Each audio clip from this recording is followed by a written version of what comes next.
Hello, and it's Kristen from the Online Selling Show, and I'm here to give you some more insights in what my thought process is after looking at last week and going into the new week. So we have a couple topics, and this may be a little bit longer than expected. So the first topic I want to hit on is where I'm at with the 95 house yard sale and the listings on that. And I'll tell you that I did have my deliveries come for my regular wholesale business, and I had a lot of goods arrive, and that took well over half the week. So that only left me with, a much shorter amount of space than I wanted to have, but it is my reality. And having said that, I got through all of the, what I would consider the home goods, the toys, the bags and shoes. I did get those things, and if you don't know what I'm talking about, look at the prior video. I show all the goods I bought at this yard sale. That was just a week ago, which seems like it's wow, time flies. So I have some drafts for the bags and the shoes. I do need to get through the actual fabric clothing still. Haven't really made any, like this past week, I'll tell you, of sales was like the slowest I've had yet. And I know I've only been in it for a little over a month, but I'm surprised. But I didn't let that stop me. I used some of the Facebook groups that I'm in relating to some of the passions, the interests, the hobbies of mine. And some of the items I bought I knew because of those interests and hobbies and stuff. So the one I use a lot of is this paper for the greeting cards, and that's like a staple thing for me. I have so much that I've been buying because of my hobby on that, and I have been using the Facebook groups for that all along. And I'll get back to that because I have some ideas on that. Then I probably made another 3 to 4 sales on other items, and some of them, because I only had like one item in that niche category, I did put it on eBay. So it was 2 different items of 2 different interest groups, but they had just been sitting there, I'll be honest. And some of them been there like a week or two on eBay and hadn't made any like offers, sales, or anything on them. And I put them in these groups. Each group probably got maybe 6 or 8 items I put in there. And each group sold probably like 2 items out of the like maybe 6, we'll say 6 of each item on each one. I didn't think that was bad. So it's going to save me in commissions from eBay. I invoiced them through PayPal, so I still have a seller protection on them. But it's great because you're going to have a concentrated pool of people that are interested in your item. They're going to know the value and appreciate what you have to offer. But it's an education to you because it's going to like show you what the value of your item is. Obviously you want the most for it, but it's also going to tell you, they're going to let you know, hey, that's supposed to come with this accessory, or you have this defect, whatever it may be. And they're going to save you a lot of time that way, or aggravation when you send it out to a customer, and on eBay they're going to let you know like, oh, you didn't get this. So I highly recommend checking out that if you have stuff that's in some type of a group that you can identify to your product on Facebook or other social media. Maybe like, I know my son's done Legos, and there's definitely different blogs and things like that are Brickworks or whatever that he goes to. So use all of that's one of the things of how I've trained my brain. And then I'll go back to the paper is I've trained my brain to think not just in the sense of just eBay. I use multi-platforms of where and how to find the best places to sell on, but I've also trained my brain that I don't think of a product. I don't really want to carry a product that is a one market type of thing. I like to have product that has interest among multiple markets or groups of people, and use that to my advantage, because things that may totally not fit to one group but opens it up can make it giftable and things like that. So I've trained my brain through that, and I've used that ideology for a while.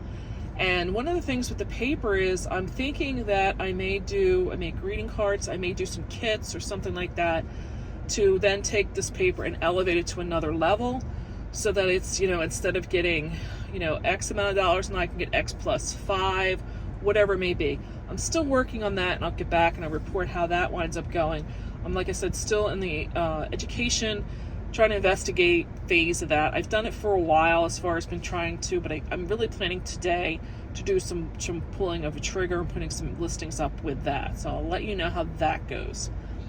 Then one of the other items is I'm really torn. My eye is trained and my passions are for home goods, seasonal, that type of thing, but generally they're more difficult in the shipping aspect of it versus doing like clothes. And I mean, you can see I'm a big girl. I'm not into brand name, huge fashion. Can I learn it? Sure. Do I know some things about it? Yes. But I'm questioning to myself, is the amount of effort that I need in education to get to that field worth the output in the long run? Because I'm not going to not have my interest in the home goods and the seasonal, and it's just it is who I am. So am I going to let this shipping aspect of it really take the reins? I don't know yet. At the current time, my husband's primary role for the whole business is shipping. I don't have that as yes, it can be a cumbersome thing, but I have the boxes, I have the packing material. We have a whole shipping department that is able to handle that. So at the current time, I don't feel like I have to make that decision. I'm going to wait and see. As I've mentioned, I want to be retired in 3 years and I want to have a 6-figure income from this business. And I don't want to have to be employees and everything else. I just want like 10 to 15 sales a day, a 6-figure income, and I want to have it a part-time, necessity out of my time for it. So we'll see. That's still under development. And then under development, and I'm still questioning is, where am I sourcing? My start of this was eBay, and I'm in an area where there's only about 6 months worth of yard sales, and the yard sales are, I can't control that aspect of it. You never know when they're going to be, how many they're going to be. I mean, this particular weekend that I'm just coming out of, there was one yard sale in my area. It was, they had the pictures up. They said it was an indoor sale, and I had myself all ready. I did these, research of what I wanted to buy, and I pull up about a half hour before the stated time that it was going to start, which was 9. And it was a detached garage, and you could tell that they had it set up as like a business for themselves. Like seriously, they even had like a little sign like, sorry, we're closed and stuff. I was like, oh my God. And then I just realized that I had left the door of the warehouse open because I was going to put the mail out, and so I had to go home anyway. And by the time I got home, there was a couple other ones that were about 40 minutes from my house, but I just lost my mojo, truthfully. The sales the descriptions were very vague. They had no pictures of any sort of what they were going to be selling. I had messaged them and asked if they were going to have any pictures. They were not. So it was just like I didn't want to drive there for nothing. And had I not had this pile of stuff even left from last week, maybe I would have gone. But I already had enough. I said, Lord, why am I tripping over this? It's going to be a death pile to go buy more. So I said, forget it. I can always find more stuff. So yard sales, I think, are going to be a tool in the toolbox, but they're not going to bring in everything that I want or need. The estate sales, I'm working on a contact with that right now, but it looks like he does 1 or 2 of these a month. That's for one. I've been looking, there's not a ton in my area, and again, you're very reliant on what the products are that they get, and a lot of the ones that I have been seeing that I could travel to if they were good, it's all been artwork and fine art and furniture, so nothing that's in my wheelhouse. And then I am in the very infancy stage of working with somebody that does storage unit clean outs. So that's another tool. So that would be like a third tool I'll put in my toolbox for how I expect to be, bringing in and sourcing stuff. I'm always going to have, unfortunately, why I have this business, I'm going to have my stock that's defective, damaged, mismatched, whatever it may be. That's one of the probably going to be the staples that's going to come into me. And then the thing that I did was, when I started this business was in 2001, 2002, and I was doing the yard sales and I had my son, and again, like I said, it's 6 months out of the year. I started doing what is now known as retail arbitrage. Back then, we didn't have that. We had no terms for it. You just did it.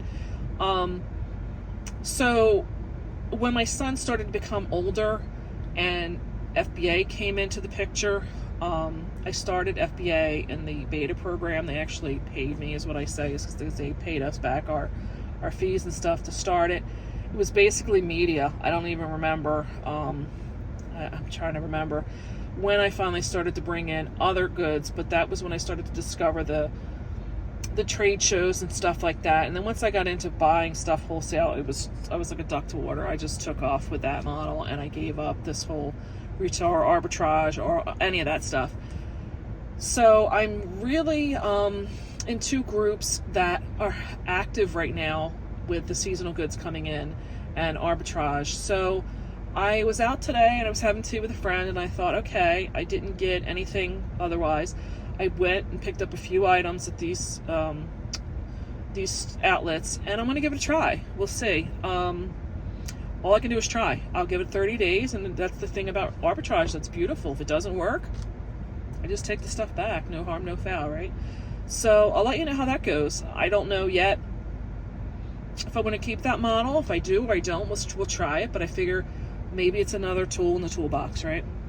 So I'll report back. Like I said, I'm sorry, this is a little bit of a longer one, but I felt like it, I kind of needed a wrap up as to where my head is. There's a lot going on because I don't want to get here into this 3-4 months and then have another business that I've built that is like the first one that I have, that I love it. Don't get me wrong. I'm very, very blessed. I understand that, but it's not what I want for the next chapter. I need it to be more simple. And like I said, I want to be able to enjoy my retirement more than, like what the business I currently have.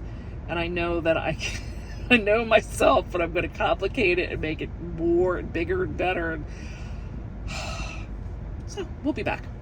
It's Kristen, and I'm now back with the wrap up of my sales from July, 22nd to the 28th. So as you can see, the summer slowdown really has kind of affected me. I only had 5 sales this week, 2 of which was my paper that I sell, that is my hobby business. And the other 3 out of them, one of them was an item that was a mismatch from my store. So let's just talk about this. Again, my store was on vacation because I had gone out of state to go to a 95 house yard sale. The summer is slowing down because people are trying to get in their last minute vacations, which I understand. I wasn't able to list every day like I had needed to be. One of the items, or one of the things I'm trying to really do, is rein in the paper. The paper is an item that will be like a bread and butter to me because I can sell out and then possibly get it back in again. So I am kind of torn without also having my own wholesale business that is going, it's really going now. So I'm not going to have as much time to focus over here. So that's going to leave me with that gap of being able to constantly get new items in. So we'll see what this impact is going to be. So let's go through what I do have. This was an item that I bought based purely on the style. This is, to me, looks like the 1970s. It makes me think of like Chevy Chase and Caddyshack. It's made of that French terry fabric like your bath towels would be. It was a light blue. My pictures are not the best. I apologize. I'm still like working to, get my new setup because my current business is in wholesale and I get all the pictures from the manufacturers. I'm not having a whole light kit. I do have a light kit, but I don't have everything set up yet and get it down to a science. So I will be working on that probably in the new year. In the meantime, I'm just laying these on my floor. It's working for now. It's going to be what it's going to be. So this took 22 days to sell. I bought this at a yard sale. It was the first yard sale I'd been into in years. And like I said, for $1, I thought, hey, I'll give it a shot. I did wind up finding out that the brand name of Birdwell is a decent brand. I was able to get $20 for it. I believe this was an offer, and I do believe this went overseas. It was $8.60 for shipping charged, and we had a fixed value fee of 40 cents, final value fee of $3.79, and it cost us $5.15 to ship. So we got $18.26 back. So $1 in 3 weeks to 4 weeks came in to 18. Not bad. Very good as far as I'm concerned with it. 1,826% ROI and a profit margin of 64. So to me, again, I'll buy on style as well as brand. And then probably the only other, like, this was an item that I have that was store stock. They were sold 2 to the set. The one was not. The one broke. So I added that on there. Again, I don't think you're going to be coming across that, but here is something that I will definitely bring up. The story behind these. I picked these up at the estate sale that I mentioned. I believe you'd have to go back 2 episodes to me talking about the estate sale. And I'm going to tell you, I was very impressed. And I should have known. I should have guessed. This was just these battery-operated taper candles for Halloween. The little flames have a face in them. I don't know if you can make that out. And I did a little video on there showing that they, maybe second video, that, they flicker. And there was no markings at all on them. So part of one of the things I've come across and learned in doing things for my regular wholesale business was joining some of the Facebook groups to see what the trends are, what the hot items are, what people are, seeking. And one that I'm in is like a vintage and kitschy kind of Halloween. And somebody posted one of these, up, that they got it for $8, and everybody was like, oh, that's so wonderful. And I just made a comment in that group, and I said, would anybody have information about these? I happen to have 2 up for sale, didn't tell them where, and didn't know who made them, or any information would be greatly appreciated. Well, somebody commented that they were made by Hallmark, and I should have guessed. And the reason I should have guessed is that particular estate sale, the woman had a bunch of Hallmark kind of stuff. I have a bunch of these dancing snowman figure things up and everything, and I should have thought about it because she was, into these collectibles of Hallmark. And another person posted, how much do you want for them? And I was having to go back to my eBay listing because I couldn't recall what I had put up for the purchase price of them, and they had already been purchased out of the eBay store before. So whoever saw my comment, I'm guessing, it's purely guessing, but the coincidence of the timing was really something. These went and sold a full value of $29.99. I'm going to tell you, after that, I've probably had 2 or 3 other people asking me if I still have these for sale. So this is definitely something I'll put, I'm going to be on the lookout for. I attributed $1 to these from the sale. And they sold for $29.99 with $10.80 for shipping. They sold in 9 days. Was there any interest before that? Marginally.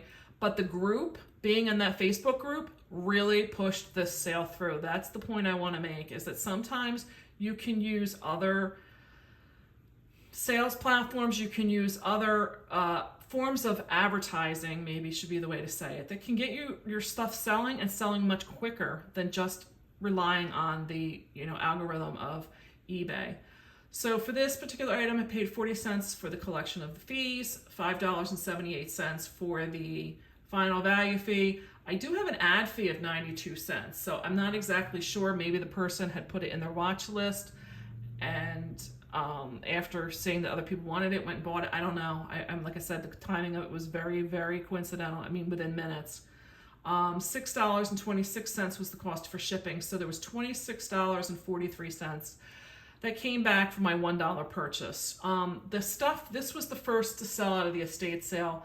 I am still sitting on a lot from that estate sale, and it's a lot geared for the holidays, so I'm waiting to get my money back at this point. So this was a great way to get started on it, but I still have a ways to go to get money back from what I put out that day of that sale. There's a $2,600 143% ROI and a 65% net margin. So this was my sales for the week. It's going to be kind of short. Like I said, summer slowdown is here, but I can tell you that in my personal or in the wholesale side of business with my orders coming in and stuff, I am seeing the business is starting to pick up for the holiday goods. So I don't think it's going to be much longer, maybe another week or two, and then I think we're going to be back to seeing the full, people back to their normal behaviors of purchasing. So that's what I have for this week. I hope you're getting some good content out of this. I hope I can have some things to maybe get you motivated or get you thinking or answer some questions. Please leave comments down below if you are having any questions that I maybe am getting you to think about that you didn't think about before. And I would really appreciate it if you could help me grow this channel and hit the subscribe button down below. Just hit that button. I'll see you next week. Bye.